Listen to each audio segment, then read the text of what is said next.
Assalamualaikum warahmatullahi wabarakatuh. Selamat datang di channel Next Movies, channel yang membahas khusus alur cerita film dari dalam dan luar negeri.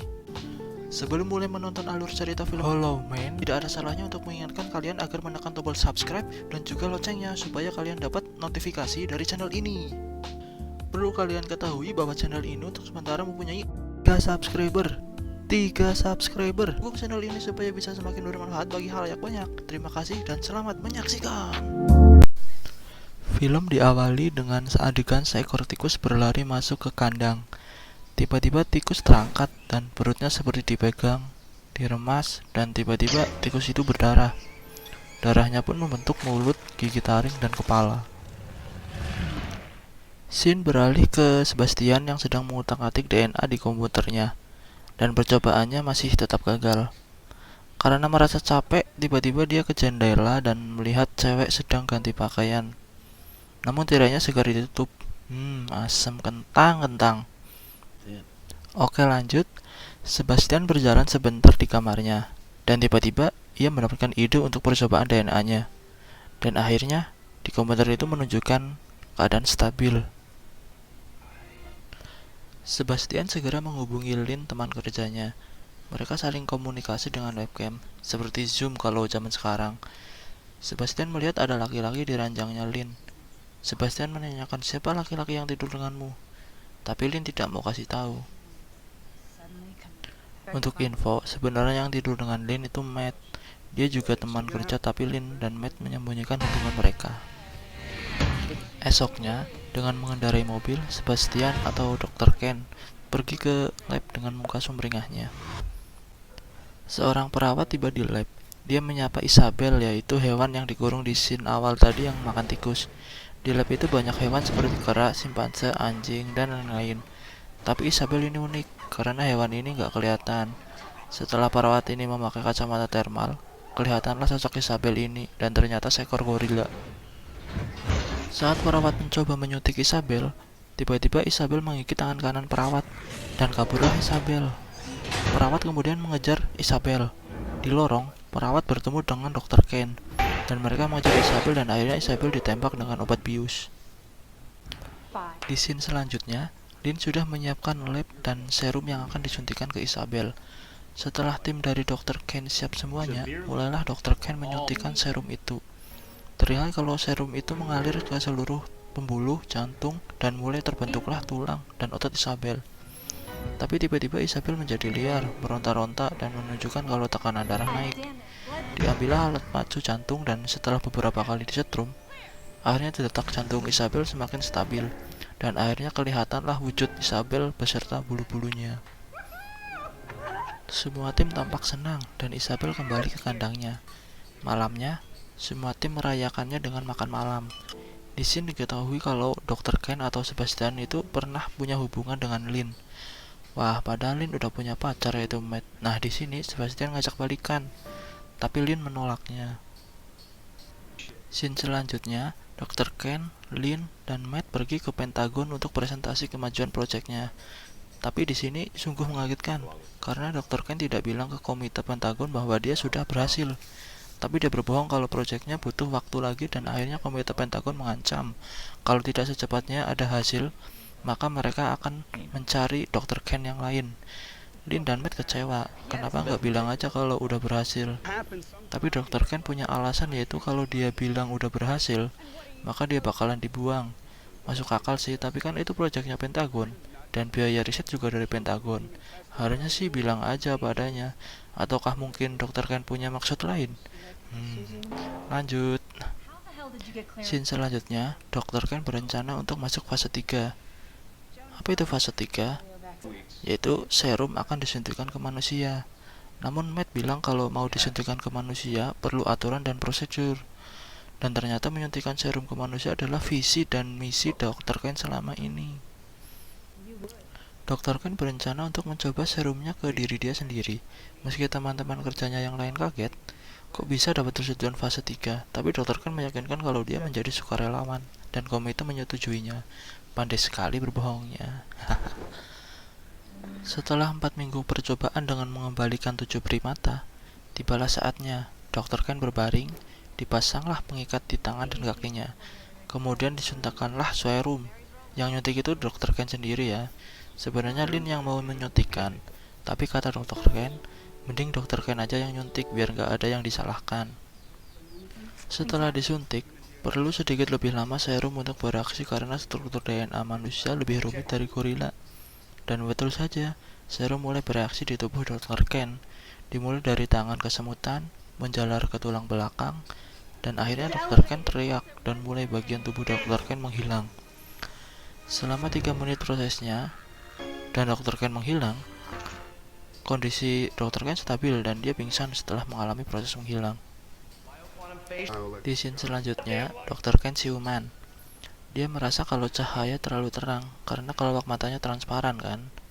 Diredupkanlah lampu-lampu dan teman-temannya sangat senang karena proyek mereka berhasil. Malam harinya, dokter Ken tidur dan dijaga oleh Sarah. Dokter Ken bisa dipantau dengan kamera thermal. Tampaknya dokter Ken gelisah dan tidak bisa tidur. Tapi Sarah tertidur. Pergilah dia ke tempat kerja Sarah. Tiba-tiba dokter Ken buka kancing baju Sarah dan meremas-remas tetenya. Waduh! Dan akhirnya Sarah terbangun dan melihat kamera kalau nggak ada dokter Ken. Tapi beberapa saat muncul lagi di kamera. Nah, pasti dokter Ken ini yang jahil ke Sarah. Ada. Esoknya, teman-teman dokter Ken merasa mulai ada yang nggak terlalu suka kalau ada yang tidak bisa terlihat nih. Karena bisa aja dokter Ken ngintip pas mandi dan lain-lain lah. Tapi ada juga yang nggak apa-apa karena belum biasa aja.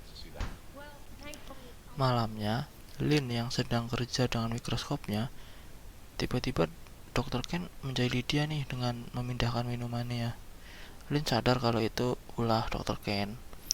Dia lanjut ke mikroskopnya. Tiba-tiba dokter Ken menggerayangi tubuh dan leher Lin dari belakang. Dan dokter Ken mengajak Lin untuk bercinta dengan dia. Namun Lin menolaknya. Hahaha. Syukurin. Scene selanjutnya, di keesokan harinya rencananya akan dilakukan fase pembalikan, yaitu mengembalikan wujud dokter Ken. Dimulailah menyuntik serum pembalikan. Serum mulai bereaksi dan mulai terlihat tulang, daging, dan anggota tubuh lainnya. Tiba-tiba dokter Ken meronta-ronta, mengalami sesak napas. Di saat teman kerjanya mau membantu dokter Ken agar tenang, ditonjoklah dan ditendanglah mereka. Tiba-tiba dokter Ken pingsan dan dia kembali menghilang. Dan fase pembalikan pun gagal. Malamnya dokter Ken terbangun. Di sampingnya ada Lin. Dibuatlah topeng agar dokter Ken setidaknya terlihat seperti manusia dengan kacamata hitam. Setelah 10 hari dari masa menghilangnya dokter Ken merasa tidak sanggup lagi karena dia merasa kecewa. Yang direncanakannya 3 hari, tapi ini sudah 10 hari dan dia tidak sanggup karena radiasi dan jarum yang selalu disuntikkan ke tubuhnya. Scene selanjutnya, dokter Ken izin ke Carter untuk keluar sebentar. Karena kalau nggak keluar, dia merasa akan gila katanya. Jalan-jalanlah dia dengan mobil sambil menyetel musik. Di lampu merah, ada 2 anak kecil memperhatikan dokter Ken. Anak itu bilang, "Hei, ada orang aneh." Dan terpanggillah jiwa kejahilannya dokter Ken. Dibukalah kacamata, dan anak kecil itu pun kaget karena nggak melihat mata dokter Ken. Dan anak itu bilang ke ibunya kalau dia melihat hantu. Dokter Ken akhirnya tiba di apartemennya. Sambil lihat-lihat buku, nggak sengaja dia melihat cewek cantik yang ada di sebelah apartemennya. Si cewek itu baru aja pulang kerja dan ganti pakaian. Kalian tahu apa rencana dokter Ken? Ya, betul. Dokter Ken berencana untuk ngintip cewek itu. Kemudian, gak lama kemudian lah ya, dipencetlah bel. Cewek itu gak melihat siapa-siapa di lubang pintunya. Tapi, tiba-tiba bel bunyi lagi. Dan dibukalah pintu itu. Cewek itu ke depan sebentar, melihat sekitar. Tapi tidak ada orang. Setelah itu pintu ditutup dan dokter Ken pun ternyata sudah masuk. Dokter Ken melihat semuanya yang selama ini dia inginkan. Namun cewek itu belum tahu kehadiran dokter Ken. Saat cewek itu berdandan, digeserlah cermin itu ke atas, ke bawah. Cewek itu kaget dong, dan tiba-tiba Dr. Ken mendorong cewek itu ke ranjangnya. Di sisi lain, Lin melihat mobil Dr. Ken di apartemennya. Dia lalu mencari Dr. Ken. Di sisi lain juga, Dr. Ken ini akhirnya mantap-mantap dengan cewek itu. Lin masuk ke apartemen Dr. Ken dan melihat kalau Dr. Ken menanggalkan semua baju dan topengnya. Di sisi lain, Dr. Ken kelar mantap-mantap nih, dan terlihat kalau cewek itu menangis sesenggukan dan bingung sepertinya. Lin menelpon Matt dan memberitahukan kalau Dr. Ken menanggalkan semua pakaian dan topengnya. Bergegaslah Lin pergi dan Dr. Ken sudah di depan apartemennya, tapi dia diam saja. Beberapa saat kemudian, Dr. Ken kembali ke lab dan bertemu teman-temannya yang bawa pistol bios yang siap untuk ditembakkan ke Dr. Ken. Akhirnya teman-temannya tahu kalau sebenarnya fase 3 belum dapat izin dari komite. Scene selanjutnya, Matt presentasi dengan teman-temannya. Ada kemajuan peningkatan pembalikan yaitu 95% dari sebelumnya 50%. Tapi itu masih membuat Dr. Ken kecewa. Di scene ini terlihat Frank kebagian berjaga. Dr. Ken sepertinya punya ide setelah melihat kamera thermal di ruangannya. Dihubungilah Frank. Dr. Ken beralasan mau ke lab, tapi sebenarnya dia mau mengambil obeng dan membongkar kamera thermal. Dia membuat kamera thermal merekam ulang seolah-olah Dr. Ken lagi berbaring, padahal itu rekaman. Dr. Ken kabur dan pergi ke apartemen Lin. Naiklah dia ke jendela dengan tangga. Terlihat Lin sedang membaca berkas dan tidak lama kemudian Matt datang. Betapa kagetnya Dr. Ken. Dia tidak menyangka kalau mereka berdua menjalin hubungan. Mulailah Lin dan Matt bersenang-senang. Saat mereka berciuman, tiba-tiba kaca jendela pecah. Kaburlah Dr. Ken. Lin menelpon Frank dan Frank belum sadar kalau itu rekaman. Dr. Ken bergegas kembali ke lab. Saat melewati kandang hewan percobaan, dia merasa terganggu dengan anjing yang menggonggong terus-terusan. Tiba-tiba dicekik dan dibantinglah anjing itu ke kandangnya sampai mati. Di scene ini, Lin sadar kalau kamera thermal sudah dimanipulasi oleh Dr. Ken. Teman-teman kerja berkumpul dan Lin berencana untuk melaporkannya ke komite. Lin dan Matt pergi ke salah satu anggota komite yaitu Dr. Kramer dan menjelaskan semuanya, sedangkan Dr. Ken menguping dari luar. Di saat Dr. Kramer mau menelpon, sambungan teleponnya ternyata tidak bisa. Dia melihat pintu belakang terbuka, keluarlah dia. Saat dia menyalakan rokok, tiba-tiba Dr. Ken mendorongnya ke kolam. Masuklah Dr. Ken ke kolam renang dan menelpon Dr. Kramer. Dr. Kramer pun meninggal. Esoknya, Lin menelpon ke rumah Dr. Kramer dan dikabarkan kalau sudah meninggal. Tiba-tiba sambungan telepon mati. Lift tidak bisa diakses karena ID dan password sudah diubah oleh Dr. Ken. Lin dan teman-teman bergegas mencari Dr. Ken dengan pistol bios. Saat yang lain sudah pergi, Janice mengambil kacamata thermal. Sesaat mau keluar, Dr. Ken mencekiknya dengan tali. Scene selanjutnya, mereka mengaktifkan sensor gerakan di seluruh gedung dan terlihat ada gerakan. Matt dan Carter mencari Dr. Ken bermodalkan pistol bios dan kacamata thermal. Mereka berdua mencurigai kalau Dr. Ken berada di balik pipa. Setelah Matt mendekati pipa tersebut, ternyata ventilasi udara yang membuat seolah-olah ada thermal di kacamata. Di saat itu juga, Carter dijekik oleh Dr. Ken dari atas pipa. Carter terjatuh dan kepalanya terbentur. Matt mencoba menembak namun meleset. Didoronglah Matt. Dr. Ken lari dan menutup pintu sehingga Matt terkurung. Dr. Ken dan Matt dalam satu ruangan yang sama. Matt tidak bisa melihat jelas karena banyak sumber panas. Dipukullah Matt dan ditendang. Tidak lama kemudian, Lin datang dan menyeret Matt.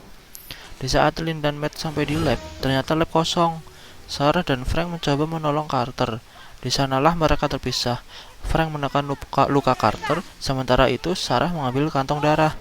Dr. Ken mengikuti Sarah yang sedang mengambil kantong darah. Ditutuplah pintu. Sarah dan Dr. Ken satu ruangan. Sarah tiba-tiba membuka kantong darah dan disisakan satu kantong darah. Disebarlah darah itu ke lantai untuk mengetahui pergerakan Dr. Ken. Tapi ternyata Sarah salah menyebarkan darah. Ternyata Dr. Ken berada di belakang dia.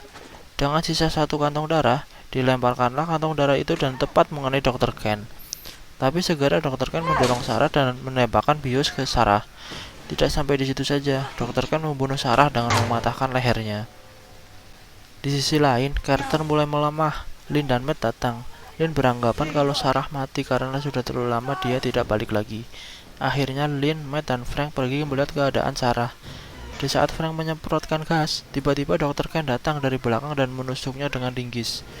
Matt terkena linggis di perutnya. Mereka terjebak di ruangan pendingin itu. Dikuncilah mereka dan disetting suhu sampai minus 50 derajat Celcius. Di scene ini, Dr. Ken bersiap-siap untuk pergi membuat peledak. Di sisi lain, Lin terpikirkan.